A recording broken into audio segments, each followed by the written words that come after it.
Call this meeting to order. If you would, follow along with the pledge and an invocation from Ted Martin. I pledge allegiance to the flag of the United States of America, and to the republic for which it stands, one nation, under God, indivisible, with liberty and justice for all. Good evening, Mayor, Board, and guests. Please join me in prayer. Our most gracious Heavenly Father, we thank you for another beautiful day in the Ozarks, and we invite you in these chambers tonight as we do the business of the city, but that it be business that you would be proud of, that you would be honored by our work as employees and boards and all here in the city. Father, we bring this agenda before you tonight, that as we have discussions in the business of the city, again, all glorifying to you. Father, we love you and praise you in Jesus' name, amen. Thank you, Ted. That was your opportunity to respond to our study session. You chose a prayer instead. Madam Clerk, we get a roll call, please. Fenton. Here. Denham. Here. Cooper. Here. Milton. Here. Howden. Rodriguez. Here. LeBlanc. Here. Your Honor, you have a quorum. Thank you. This is a public comment section of the Board of Aldermen meeting. At this time, the board will hear from citizens who have signed up in the order they were listed. Madam Clerk, do we have any speakers tonight? Your Honor, our first speaker is Dr. Robert Olson, 220 Wildwood, Branson, speaking on Branson city planning for 2025.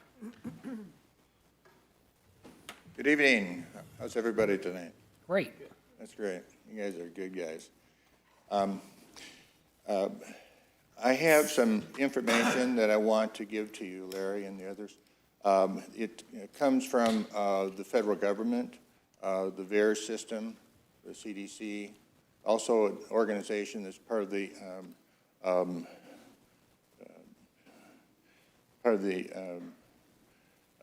federal government. It's called DEAGLE system, and they've come up with some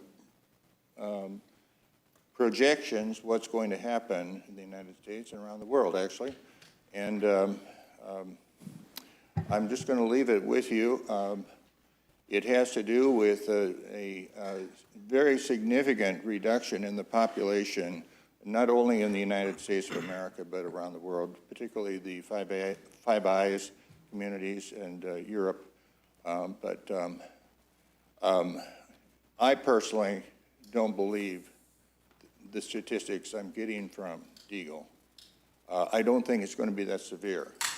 You know, when they start talking about 68% reduction of our population by 2025, it's just unbelievable to me.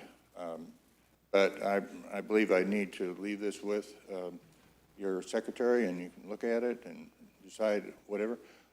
There's also a book, Edward Dowd, Cause Unknown, which covers some of the same issues. I'll just leave that with you. Okay. Well, I don't get a secretary, but we'll leave it with the city clerk. Thank you, Robert.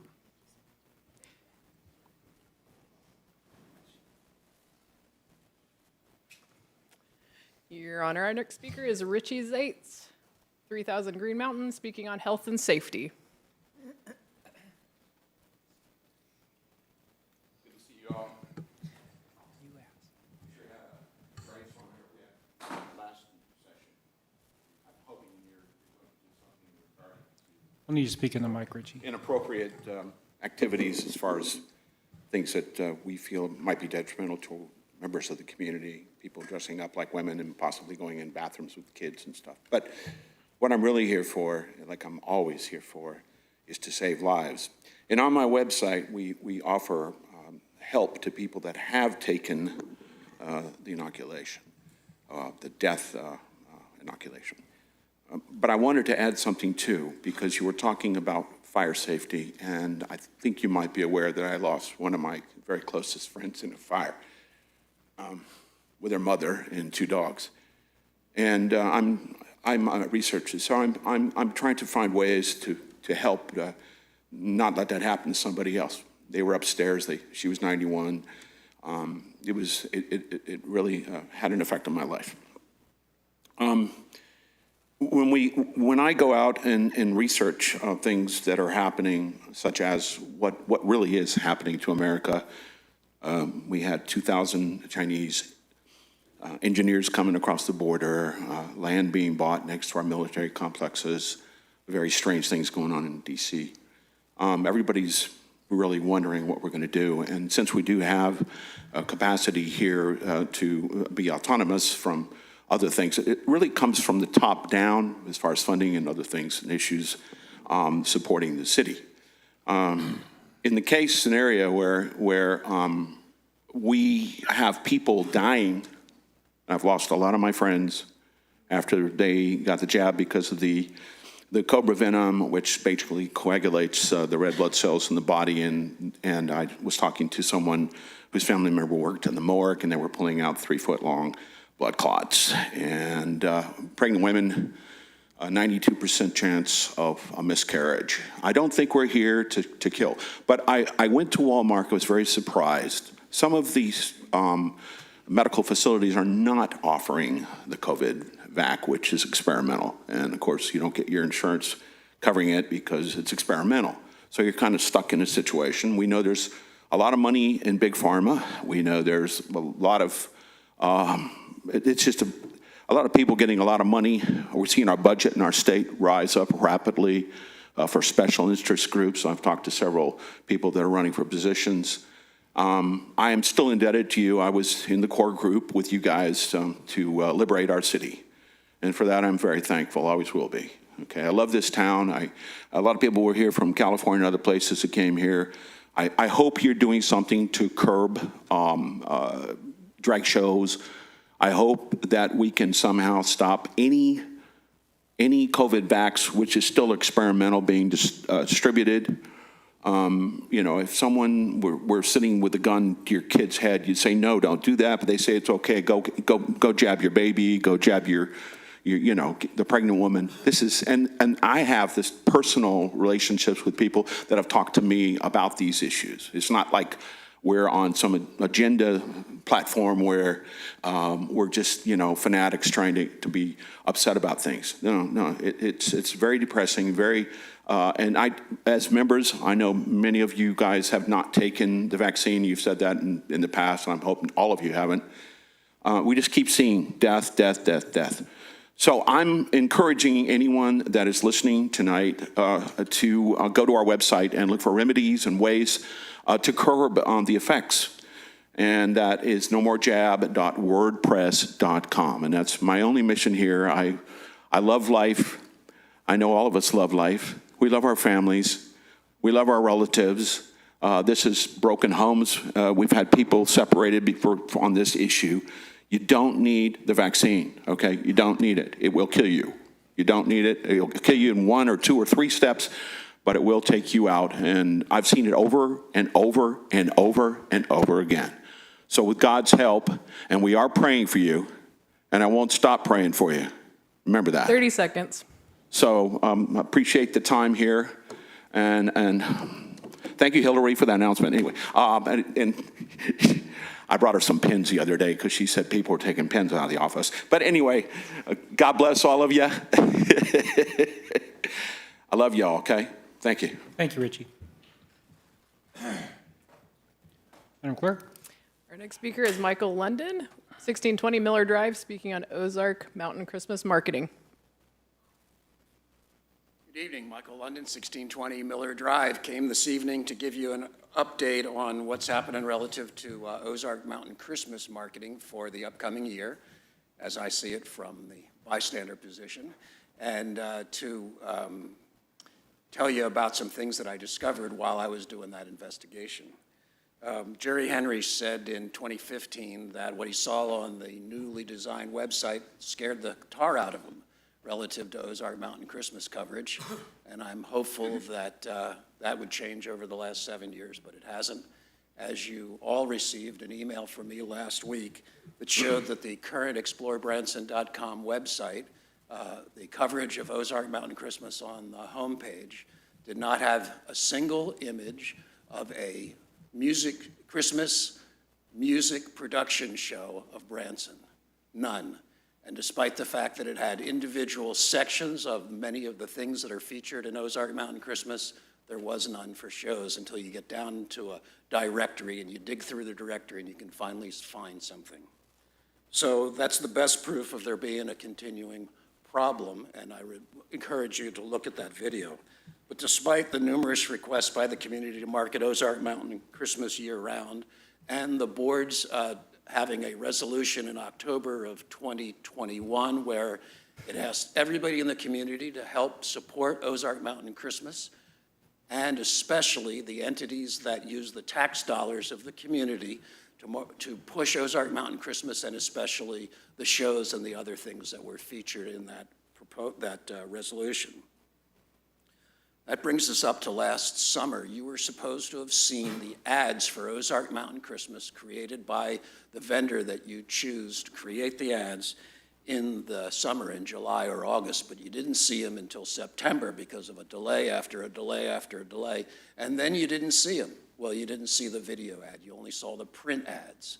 But people who did see the video ads reported to you that they thought the theme and many of the things that were said were completely off and didn't represent how the community feels about its Ozark Mountain Christmas, particularly the music shows. The problem was that you saw those, you didn't even see them, excuse me. The ads themselves were created so late that you didn't see them, and the only problem about all the ads that could finally get changed to a minimum degree at an extra unnecessary cost was the dates did get on. The conclusion of that was that, I believe it was you, Mayor, but a number of people expressed concern or you expressed the concern that others had expressed concern about whether your vacation needs a vacation ad campaign template was a good one that actually represented the feelings of the community, and particularly its music shows. Well, I can tell you from having personally attended a number of TCED meetings, both last fall and this spring, and listening to most of the Marketing Oversight Committee meetings since then, that you should expect zero major changes in the marketing campaign. Even worse, except for perhaps a changed out photo or two. But even worse, there's a new problem that I discovered, and that's that while the CVB paid for research to determine whether or not the vacation needs a vacation ad campaign was effective or not, they got the results back and said they were gushing with how wonderful it was that the research confirmed that the ad campaign was. But if you actually opened the research, you'd find that it didn't include, that it was broken out by age groups, and the 55-plus age group was virtually unmoved by the ad. So the ad failed to attract the most important market for us, 55-plus, because they're the ones that have the ability to get in the car and come and see us, the families with kids during the holiday season, the families have kids in school, so they can't come here much, if at all. So it's critically important that we hit those 55-plussers. 30 seconds. The marketing research says that we didn't, and therefore they failed.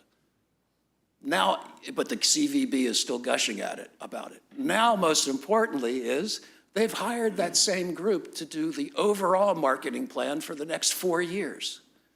So the group that failed and didn't realize that they failed is now the one in charge of future planning. So I have some recommendations for the city, 4 of them. I think that you ought to have a study session on hiring your own marketing expert, full-time staff person, so that you can go to them rather than me as a volunteer in the community having to go to all of you on an independent basis. You should have your own expert. Secondly, you should require that the CVB use the city tax money to create new ads by a new organization or a new ad campaign creator for our upcoming Ozark Mountain Christmas. You should not use the vacation ads because of the research shows they don't work for the most important group that is coming here. I believe that you ought to remove the tourism tax from being controlled by an entity whose interests are not aligned with you and who's not responsive to what you ask of them, because you can't rely on them, as has been evidenced. And finally, I suggest that you replace the reps that you choose for the TCED that don't actively support what you ask for in their role on the TCED, which is transparency and professional responsiveness, because you're not getting it from some of your reps, seemingly. Thank you, Michael. Madam Clerk? Our next speaker is Janet Evans, 198 Norwood Drive, speaking on Veterans Memorial Garden.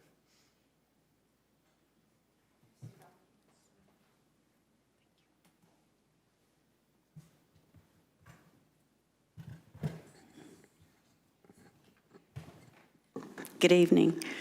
I'm Janet Evans, the administrator for the Branson Veterans Memorial Garden, and I'm so honored to get to speak to all of you, and thank you for your service.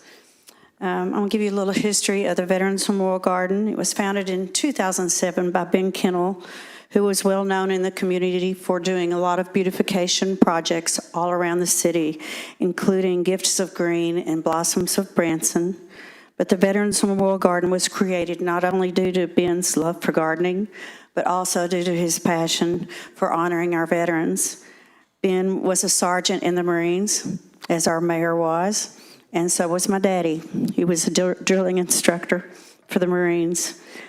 Ben's dream was to honor our veterans in a public way with the living landscape of this garden on that corner. The garden's nestled in the heart of Branson at the corner of Roark Valley and 76 Country Boulevard, and it's one of the things, the first thing that the visitors see when they enter Branson off of the interstate. In the sea of concrete, they see this beautiful green park, and I would call it kind of like Branson's Central Park. It's high on a hill. We've got 4 flags now flying there: the United States flag, the POW flag, state of Missouri flag, and a new flag with all 6 branches, including our Space Force. Plus, the garden is honored to have a beautiful bronze sculpture of World War II soldiers called Staying Low, which was the city of Branson, so very graciously placed there. Thank you. The magnificence of this hill has become and made a statement to many people that drive by daily, including our locals, and it makes a huge statement to our visitors. Hundreds and hundreds of visitors visit us. They are compelled by what our garden does. Please, I invite you, if you have not been there, please come see the garden, come into the garden. And I also would like to invite any of you to do photo shoots of the city, special photo shoots, because it's not a sea of concrete up there. It's beautiful. The gardens ran strictly by volunteers, and we run solely on donations.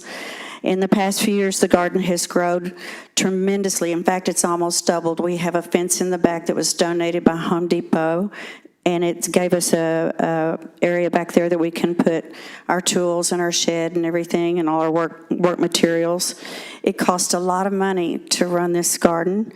We have a new butterfly garden, a new hostas garden, a new hydrangea garden, a brand new fountain that was donated by Forsyth Funeral Home that was installed by Eagle Scouts.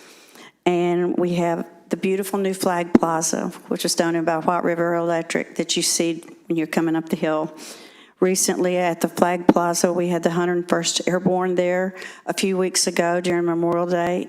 It was compelling what happened. They were a reunion of the Alpha Company and the Charlie Company, and these were some of the first guys on ground in Vietnam. They are using our garden for ceremonies like this. We have families coming from all over the country putting up plaques. In fact, Bob Smithers has been witness to this. He's played taps there. It's amazing what this garden has become. It's like one of our national cemeteries in our country. And people say all the time they have not seen as such a beautiful garden as this. Once again, I said it takes a lot of money to run the garden, and I've come to speak to you about our water bill. We would not have flowers if it wasn't for water.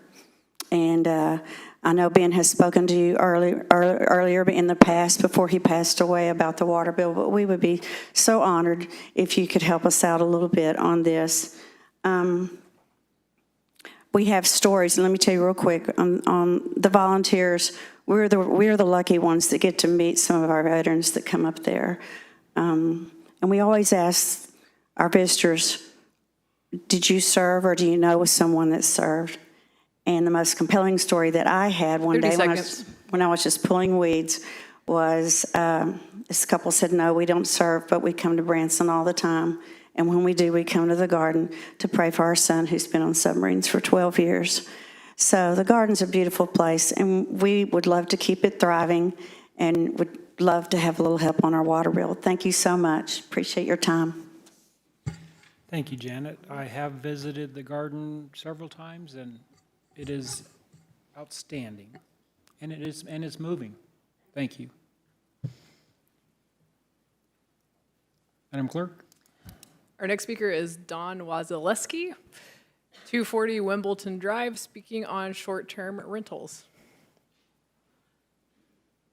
My comments are going to be relating to what the study session was about. I would have loved to have contributed to it, but was told I wasn't allowed to. Good evening. My name is Don Wazileski, and my family owns and operates Branson Nights LLC, a short-term rental company located at the Point Royale Golf Village. We own 6 condos at this resort and have done so since April of 2019. We were also 100% in line with code and applicable laws and taxes.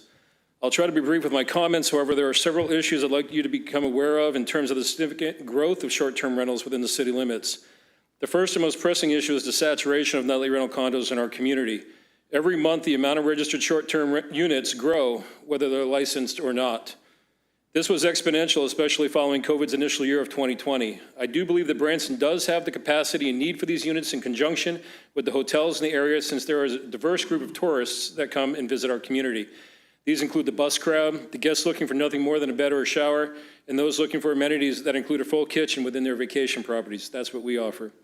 With the saturation, however, several other things have emerged that are threats to not just the safety and well-being of our guests, the housing crisis for low-income locals, but also the revenue created by these increased numbers of short-term rentals.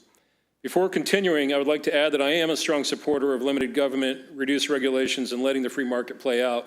However, what I'm going to address are the rules and regulations already in place, as well as discussions I've heard about licensing issues.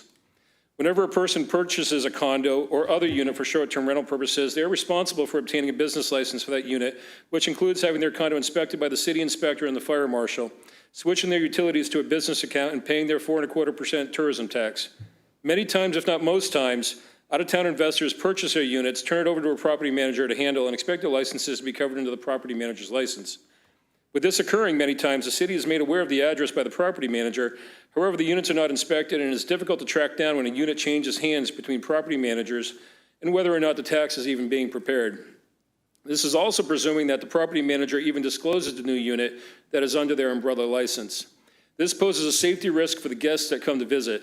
I would propose either auditing each short-term rental to make sure that the inspections have taken place, allow for a professional private company to conduct the inspection, such as at the time of sale, or eliminate the need for it altogether, which I'm not a proponent of.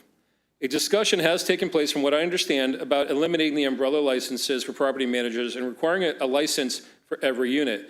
If this was done, several things would happen as a result. First, the city would then become aware of every unit that should be appropriately taxed and inspected. This would increase tax revenue for the city and hold property managers more accountable for the units under their care. As it's been explained to me, several fees have been floated from $5 to $25 per license, or incrementally, as we discussed tonight, to the number that are actually owned. This is very manageable. However, I also realize that some of the larger companies that are manipulating their hotel properties to also list on sites such as Airbnb, Vrbo, and Booking.com to fill rooms would be very against this. These hotels are in direct competition with us. This would also, however, increase the workload on an already taxed revenue department here at the city. I might add, it's already established code under 2230, so it should be enforced. The current saturation of the market in Branson for short-term rentals is also driving the price per night down for the guest, which might seem like a good idea for the guest's perspective. However, it's unsustainable in terms of return on investment. I've noticed that the ceiling for a price point in Branson hovers around $100 per night per bedroom. For example, I charge $399 a night for my 4-bedroom. This does not include a cleaning fee or tax, and we do have a multi-night minimum for the guest. I have found that after talking with other people's guests that many times condos currently are renting out for $30 to $50 a night per bedroom. I believe the reason behind this is the desire to have somebody rent out their unit rather than keep it empty. We as a company are in a financial position to keep it empty, then scrape the bottom of the barrel to get a warm body through the front door. For the past several years, investors have flocked to Branson and paid 3, 4, 5 times the value of their particular condo, at least the value that it was going for against a few short years ago. Although this overinflation of housing prices is nationally epidemic, what I am seeing is the saturation of markets across the country as well. When an investor overpays for a unit in a city that has an invisible ceiling on what they can charge, then tack on property management expenses, cleaning and maintenance expenses, and renovation costs, more and more investors will be faced with a losing proposition 30 seconds. and potentially foreclosure. This is certainly part of the free market. However, it will also degrade the quality of the experience guests have when they come here. Eventually, I believe Branson will see a significant downturn in the housing market. Branson already has a housing crisis for low-income and transit or seasonal residents. We now have an entire apartment complex kicking out their long-term renters and turning them into short-term rentals. For the greater good of the community as a whole, coupled with the skirting of taxes and licensure requirements, I do believe requiring a license for each unit is necessary under Section 22-30. What the fee is per license is ultimately up to y'all. If you decide a steering committee, for example, is necessary to further discuss and explore this issue, this is what I live. I would be glad to volunteer to sit on this committee and chair it if necessary. My company isn't just an investment, it's existential to our family, it's how we pay our bills. So my guest experience and my passion behind this particular topic is important to me, and I have a lot of different ideas and a lot of different spokes of the wheel. So thank you for your time. Thank you, Don. Madam Clerk? Our next speaker is Cindy Mary, 67 Melody Manor Lane, speaking on TCED. Hi, Cindy Mary, your TCED rep, or one of them. And tonight I kind of wanted to talk to, so first off, to make sure everybody understands, TCED stands for Tourism Community Enhancement District. And tax money is collected and used for various marketing programs with that. And recently, back in October of 2022, the city asked the TCED to begin streaming live the meetings that we have, as well as recording them and posting them, so that citizens that couldn't attend the meetings would be able to see what we were doing. And after several months, we got the TCD board to put it on the March 2023 agenda to discuss.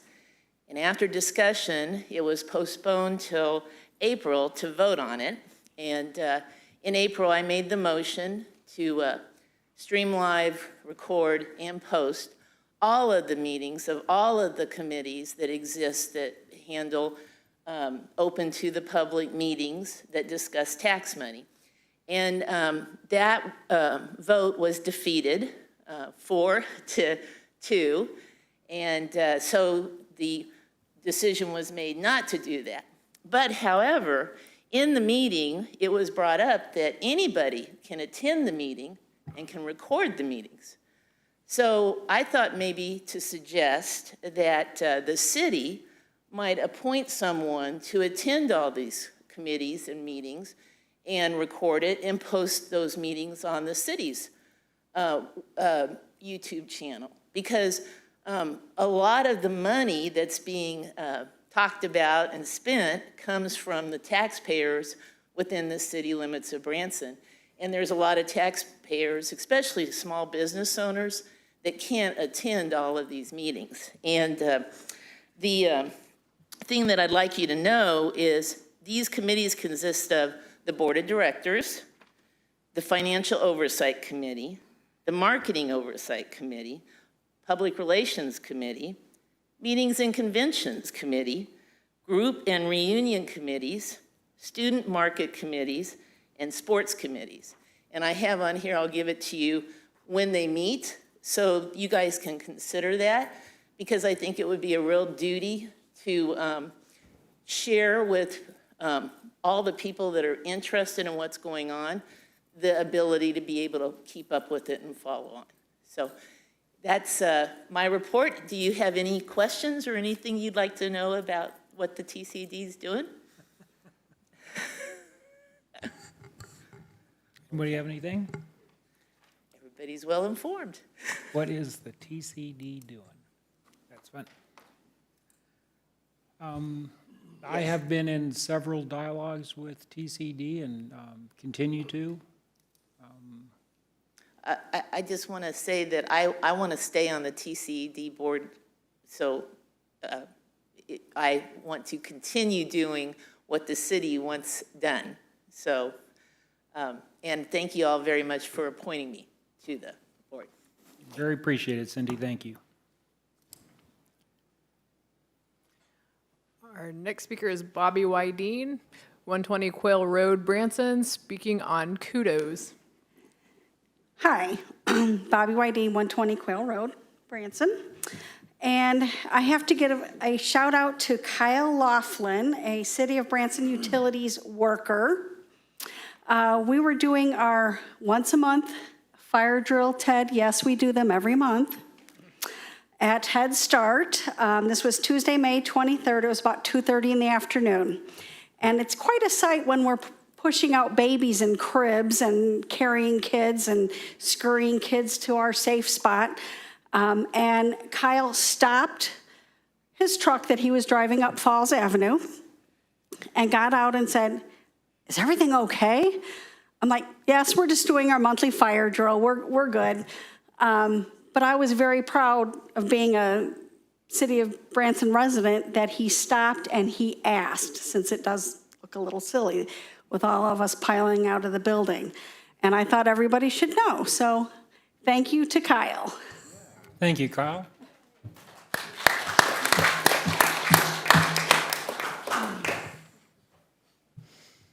Madam Clerk.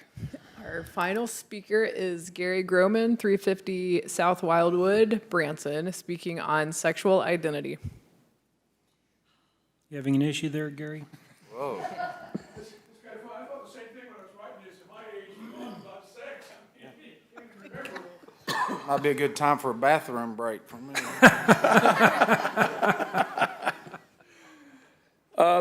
In doing my due diligence on the drag queen issue, I started at the beginning, and I want to share some thoughts with you as far as I'll come.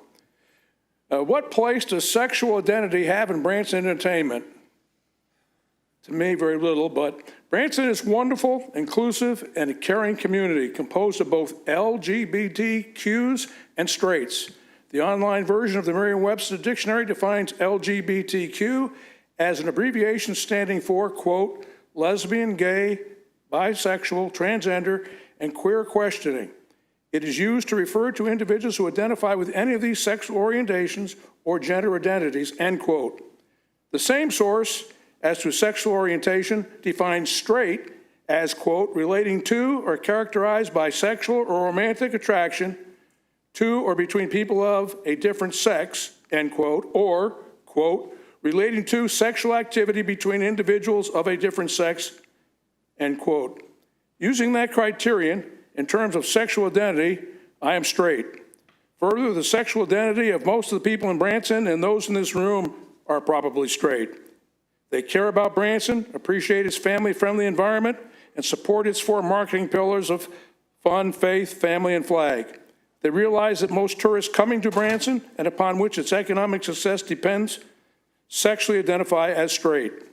Under that same criteria, many community members sexually identify as LGBTQ.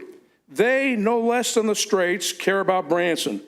The LGBTQs, I know, appreciate its family-friendly environment and support its 4 marketing pillars of fun, faith, family, and flag.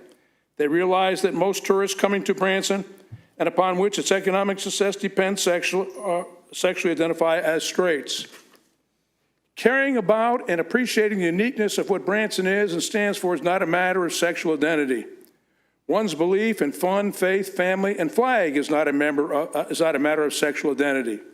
Sexual identity does not determine one's ability to recognize what Branson's economic foundation stands on.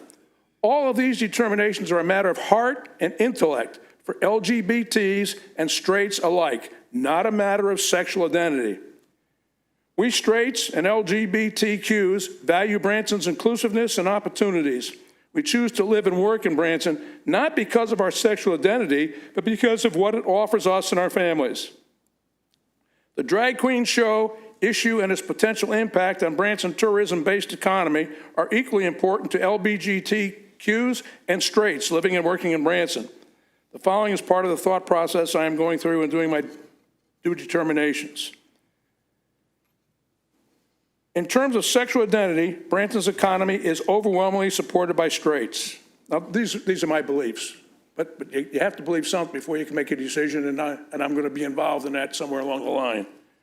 Branson's live shows and attractions are inclusive and simply entertain, giving their audiences the best entertainment experience possible. This is without regard to sexual identity, without regard to the sexual identity of the audience, LGBTQs, straights, or anyone else.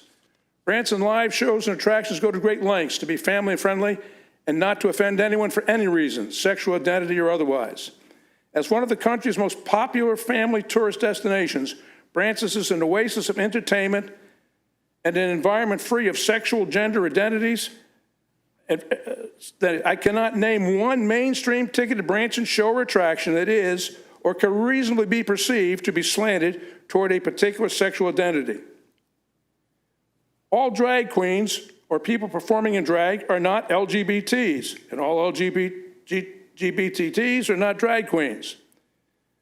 In recent years, in the minds of many, straights and LGBTs alike, drag queen shows are perceived to be associated with the advancement of the LGBTQ movement. In the minds of many, drag queen shows in Branson will, for the first time, open the door to and establish the precedent of entertainment based on sexual identity. You're going to say 30 seconds? Okay. 30 seconds. My 5 minutes are about up, and this is as good a stopping place as any. I'll be back, but I will happily answer any questions you might have. I'm just starting. I'm going to finish it, but I'm going to share my thoughts with you because you, like me, are going to be involved in making decisions regarding this, I believe. And if you have any questions on what I've done, I'd be happy to answer it for you. Do we have any questions?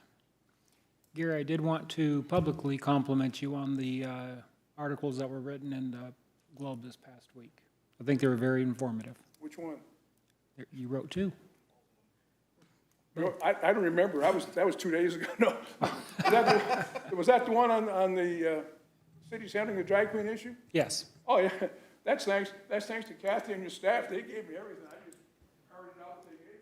So Gary, you are straight? So I'll just check. Well, Basically. Madam Clerk, you did say that was the last speaker? That was the last speaker this evening. Joe, we are on a roll. Next is the consent agenda. Are there any items that any member of the audience would like to have moved down from the consent agenda to ask additional questions or have comments? Any members from the board? Hearing none, Madam Clerk? Your Honor, the items on the consent agenda are as follows. Approval of the Board of Aldermen minutes for the May 23rd, 2023 special meeting and May 23rd, 2023 regular meeting.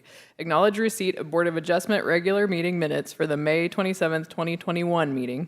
Acknowledge receipt of Advisory Park Board minutes for the March 21st, 2023 regular meeting. Acknowledge receipt of Finance Committee minutes for the March 30th, 2023 regular meeting.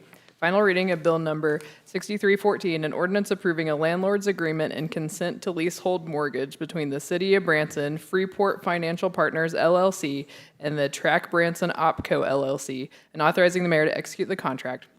Final reading of Bill Number 6316, an ordinance approving the contract with Core and Maine for the purchase of replacement water meters and authorizing the mayor to execute the contract. Final reading of Bill Number 6317, an ordinance amending the adopted 2023 budget for the City of Branson to adjust monies for additional expenses in the Transportation Fund and approving the contract with TrafOp Corp. For automated traffic signal performance measurement software and authorizing the mayor to execute the contract. And final reading of Bill Number 6318, an ordinance approving the contract with Air Cleaning Technologies Incorporated for source capture exhaust system and authorizing the mayor to execute the contract. Your Honor, that concludes the reading of the consent agenda. The floor is open for a motion approving all items on the consent agenda. Thank you, Hillary. We have a motion and a second. Is there any discussion from the board? Hearing none, let's vote.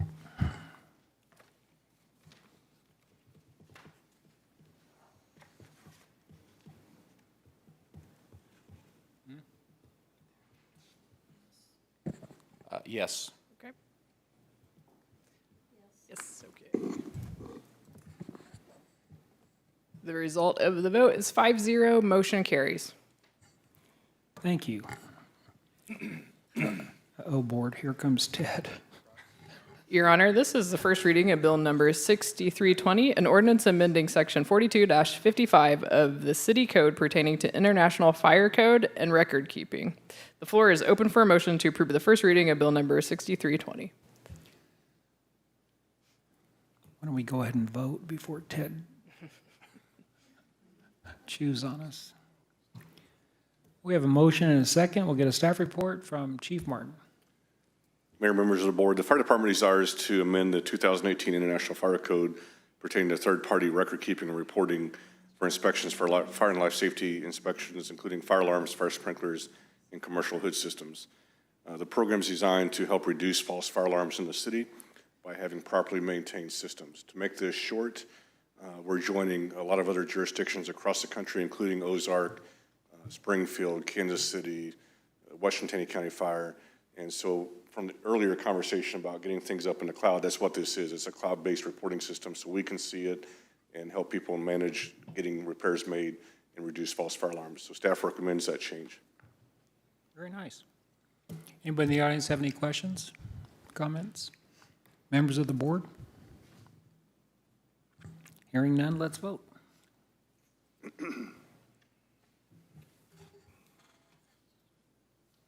The result of the vote is 5-0, motion carries. Thank you, Ted. And thank you for your comments on the STR topic. Your Honor, this is the first reading of Bill Number 6321, an ordinance accepting the proposal of Pearson Kelly for the purchase and install of Verkada indoor-outdoor cameras and authorizing the mayor to execute the contract. The floor is open for a motion to approve the first reading of Bill Number 6321. We have a motion Second. and a second. We'll get a staff report from Chad.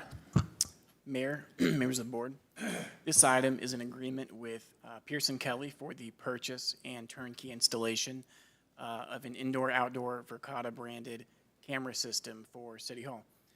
The current camera system is, anyone want to guess how many years?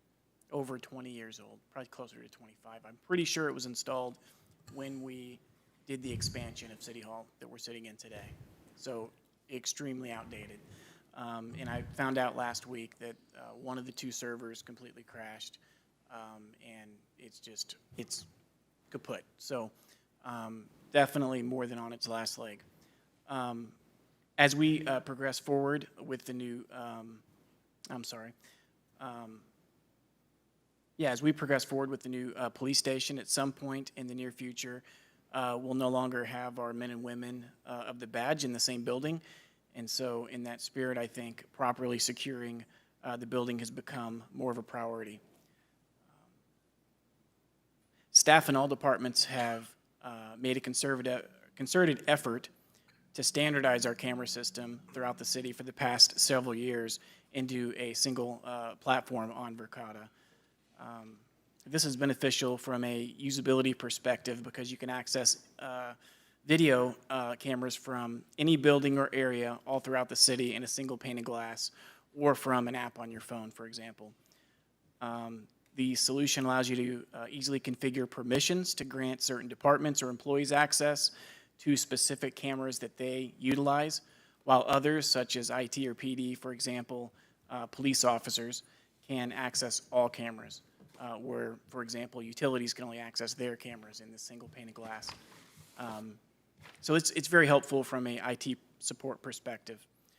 Another advantage I'd want to point out about the Verkada platform is that we've used the same vendor as our access control system here at City Hall and plan to use it with the new fire and police stations. So all the doors is on a single system as well.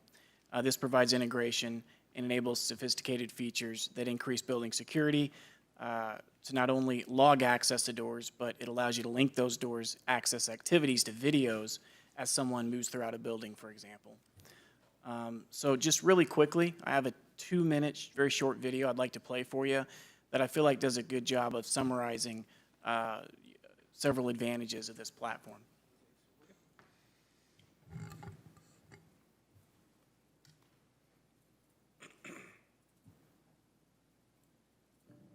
Verkada started as an enterprise video security company. But we quickly realized that when it comes to physical security, different devices don't communicate well with each other.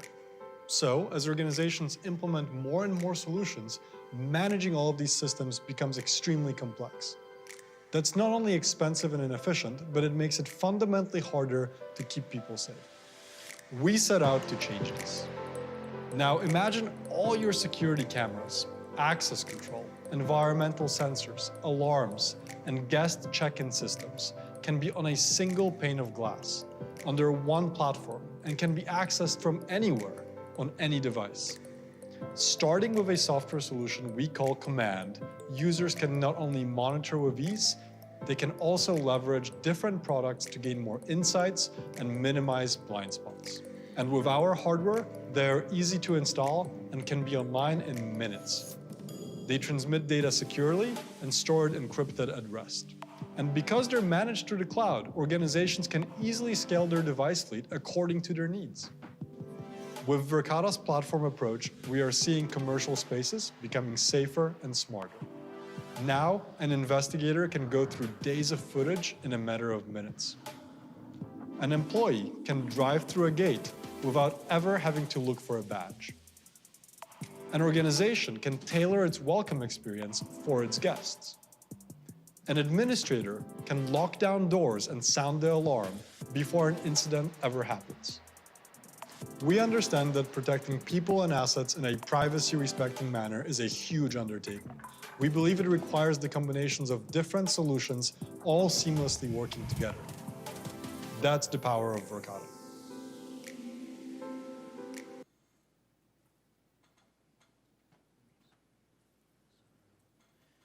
So staff solicited bids for this purchase, which includes 31 indoor-outdoor cameras for City Hall, including installation, as I mentioned before. Each camera also comes with a 10-year warranty, which covers any maintenance or malfunctions. 3 bids were received, and Pearson Kelly was the lowest bidder, with the total cost of $91,164.02. Funds are in the included 2023 budget. Staff recommends approval, and I'm happy to answer any questions you may have. You did say that the 91,000 is in our current budget. Correct. I had to double-check that with Ben today. Yeah. Does anybody in the audience have any questions or comments? Any members of the board? Chad, I will say, go ahead. Is that 91, that's installation, I mean turnkey, the whole deal? Absolutely, yeah. No extra cost anywhere? Not at all, yeah. That's correct. We had another company that was lower in terms of purchasing just the equipment, but when you include installation as well, which it's fairly laborious to install all those, Pearson Kelly was the cheapest. Chad, I believe the board has the utmost confidence in you and your due diligence, and I feel comfortable that I'm sure you've done your research, and if this is what you're recommending, then I'm one to follow your lead. Thank you for that. Is there something the audience wanted to comment? I'm sorry, sir, would you? Yeah, I know. Would you come up to the podium, please? Thank you.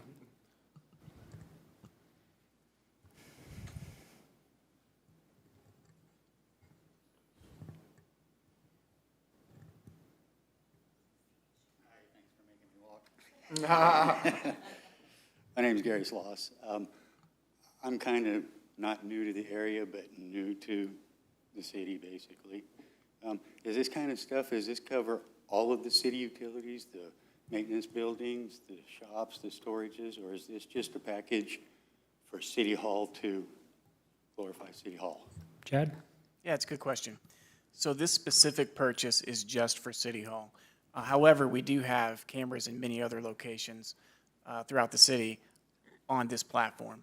And so we've been using it for several years now. It's worked out great for us. It's cloud-based, and it's a fantastic system. So we're expanding on that platform, essentially. So you're upgrading the platform, but not all the cameras? You're upgrading the cameras and platform here? So when you purchase the cameras with this system, that is essentially the platform because it's cloud-based. So we're replacing all the cameras here at City Hall with this platform, and we have the police department staff reevaluate what was the best locations for these placements of these cameras to optimize how many we needed to buy and things like that. But yeah, this specific purchase is for City Hall, but we have these cameras and this system throughout the city and other areas. With potential for upgrades. All right, thank you very much. So these cameras would easily tie right into the platform we're already using with cameras on the outside? That's right. And we've been working for years. The convention center, every one of their cameras that they purchased last year is on this platform, and our police department has access to every single one of those. So if anything happens, they can jump on it right away. As we look at building security, we can, stream these to a command station, for example, things like that. Very nice. Any other questions from the board? Hearing none, let's vote.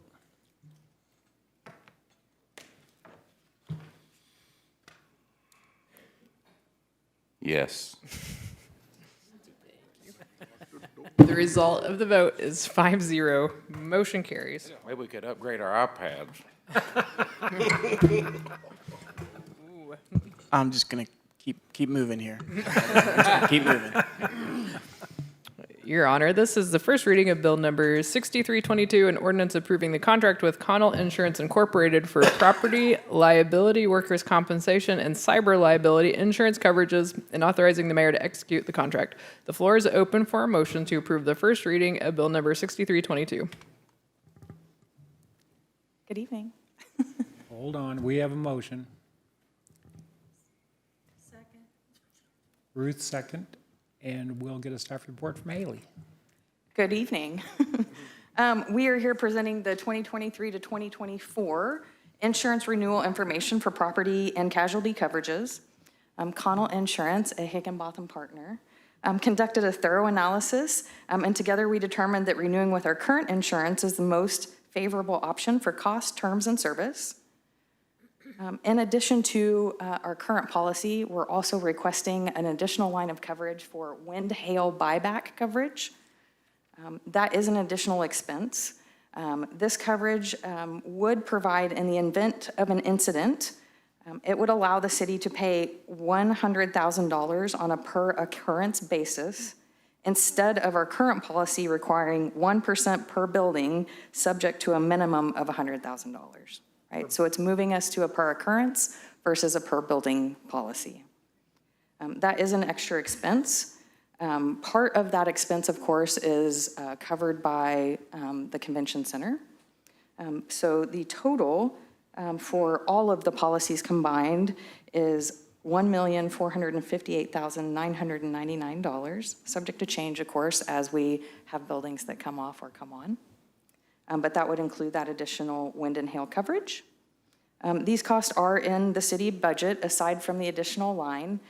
We did also vet this with our HR committee and went through the specifics of what that coverage would allow for, and they approved that coverage as well. So we're requesting to move forward.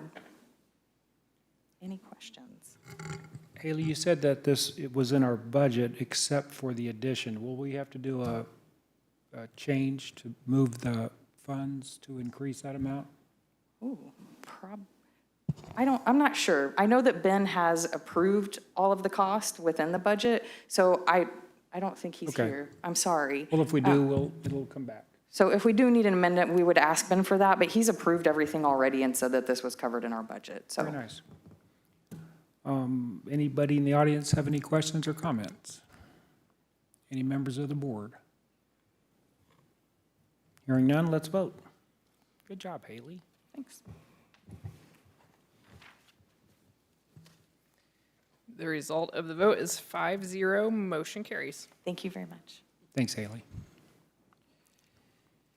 Your Honor, this is the first reading of Bill Number 6323, an ordinance approving a final change order for the contract with Capital Paving and Construction, LLC, for 2022 mill overlay patch repair and striping of various streets, and authorizing the mayor to execute the change order. The floor is open for a motion to approve the first reading of Bill Number 6323.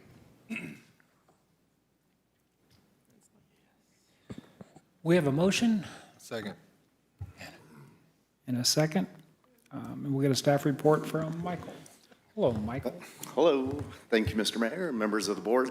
The construction was approved on the previous Public Works Director's watch, and it was for $1.3 million and $999.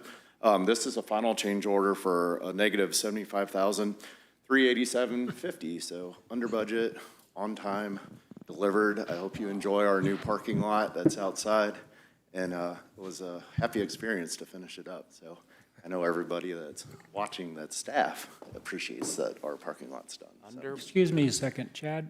We're having some audio difficulties. Did he say under? Under budget, He said under. under. He's giving back So we're being asked to approve to receive money back. Still don't cover your cameras, but. If you only knew how funny that statement was.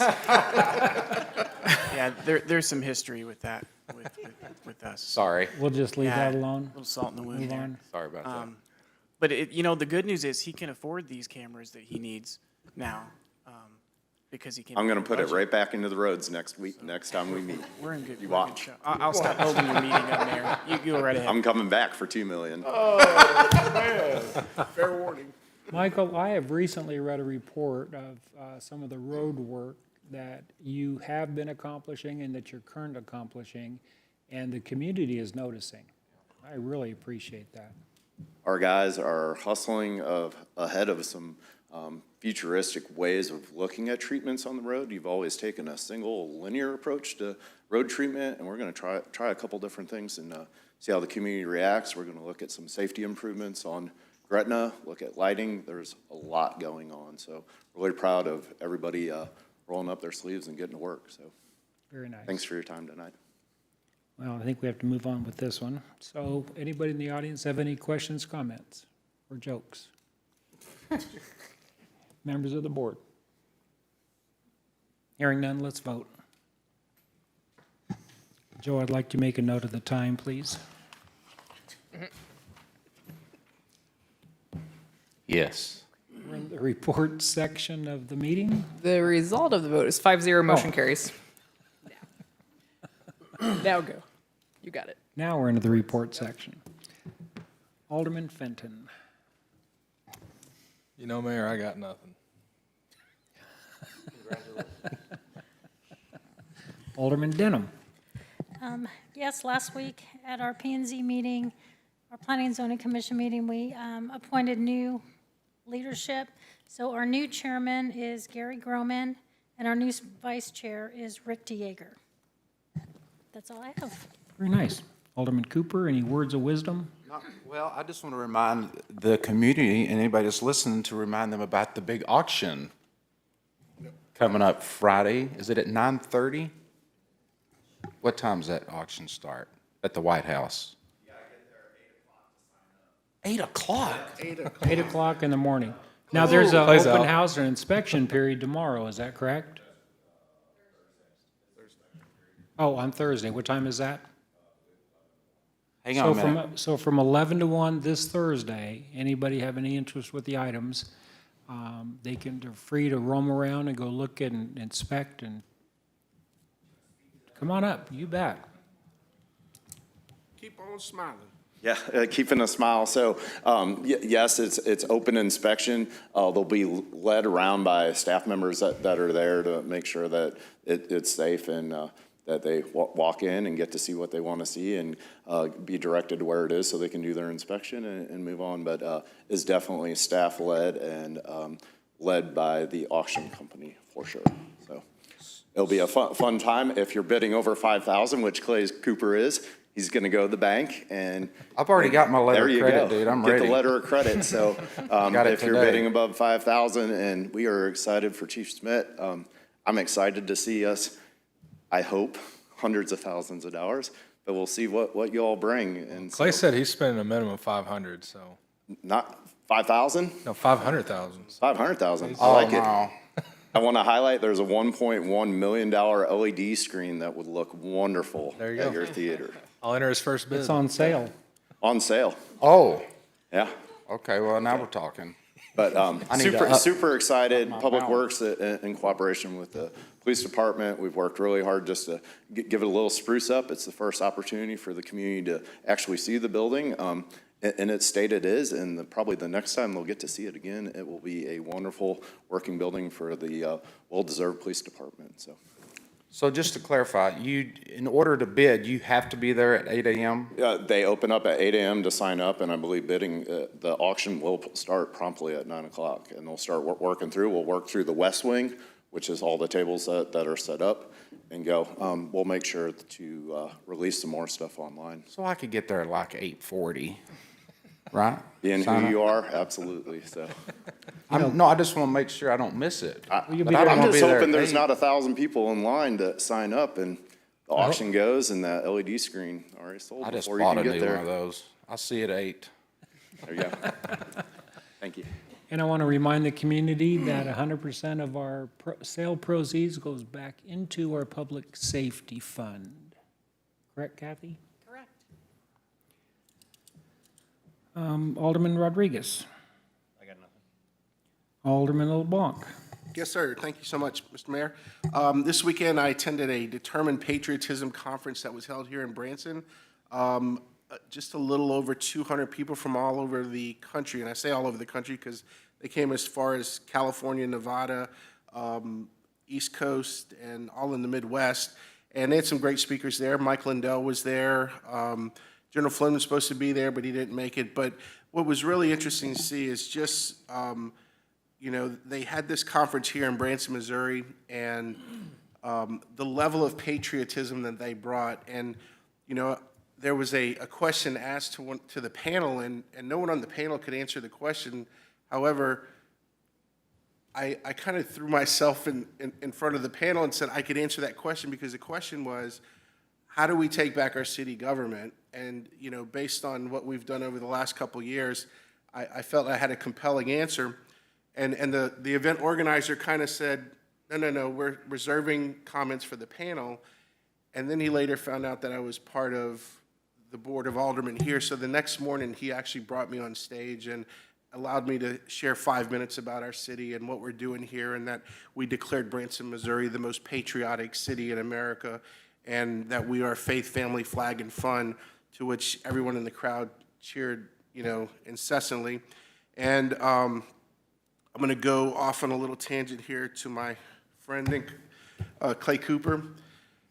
They all went to Clay's show, and I got to tell you, I was very proud because they spoke so highly of Clay, his level of patriotism, just a great American guy. And they're telling me this, and I'm like, yeah, I know. But it was just great to be able to text Clay during that. Like, man, these people loved you, and what a representation of our city. So Clay, you're doing the right thing, brother. So keep on doing it.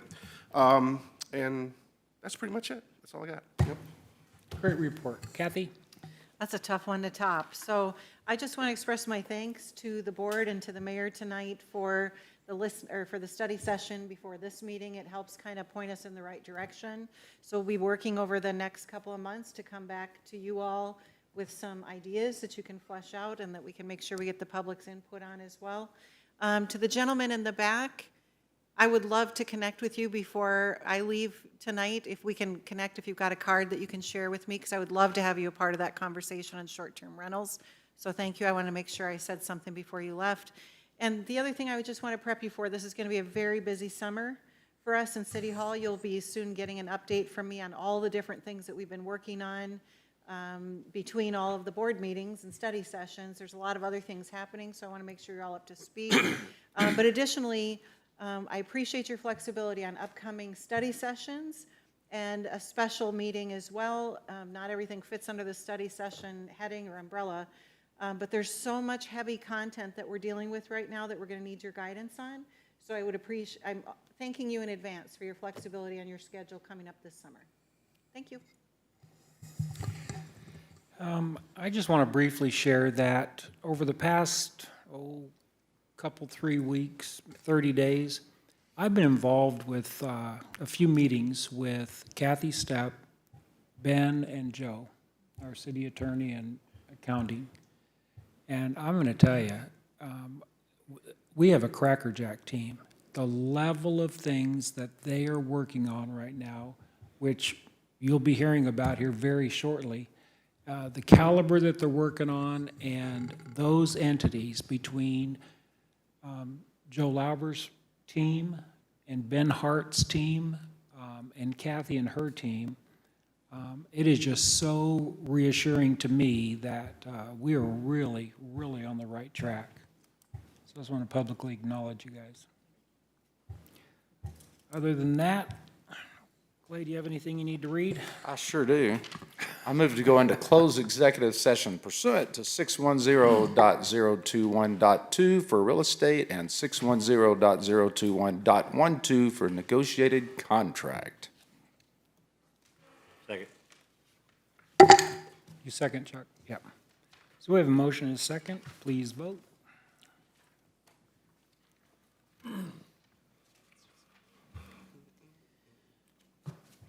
Yes. The result of the vote is 5-0, motion carries. So this board will now move into closed executive session and will return to these council chambers once executive session is over to adjourn the Board of Aldermen regular meeting.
Second. Calling for motion to adjourn the Board of Aldermen meeting. Second. We have a motion and a second. All in favor, say aye. Aye. Opposed, same sign. Ayes have it. Thank you. Bye-bye.